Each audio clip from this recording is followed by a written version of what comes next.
చిన్న నీతి కథ చెప్తానండి. ఒక అబ్బాయిని ఉరి తీయమని కోర్టు డిక్లేర్ చేసిందండి. తెల్లవారు 4 గంటలకు ఉరి తీయమని ఆర్డర్స్ వేసేసింది. కానీ ఒక జైలర్ వచ్చి అబ్బాయి దగ్గరకు వచ్చి, బాబు నీ చివరి కోరిక ఏదైనా ఉంటే చెప్పు, మేము తప్పనిసరిగా తీరుస్తాం. సార్, నా చివరి కోరిక నాకన్నా ముందు నా పేరెంట్స్ని ఉరి తీయండి. ఇదే నా చివరి కోరిక. ఎందుకు బాబు ఇలా చెప్తున్నావు? నా పేరెంట్స్ నాకు మంచి చెడు నేర్పలేదు సార్, నాకు మంచి చెడు చెప్పలేదు. ఏం చేయమంటారు?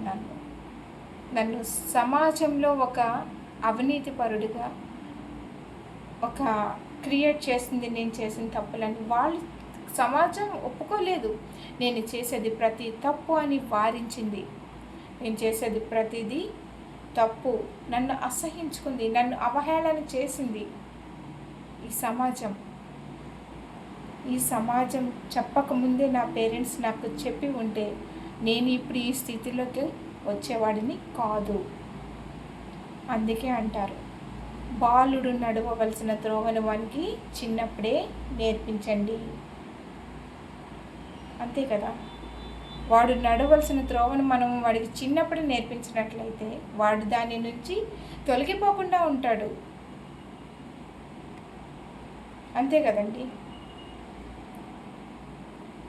వాడు పెద్దవాడైనప్పుడు వంకర మార్గంలోకి, చెడు మార్గంలోకి పోకుండా మంచి మార్గంలోనే ప్రయాణిస్తూ తన యొక్క జీవితాన్ని, తన యొక్క భవిష్యత్తుని ఒక బంగారు బాటగా వేసుకునేవాడేమో.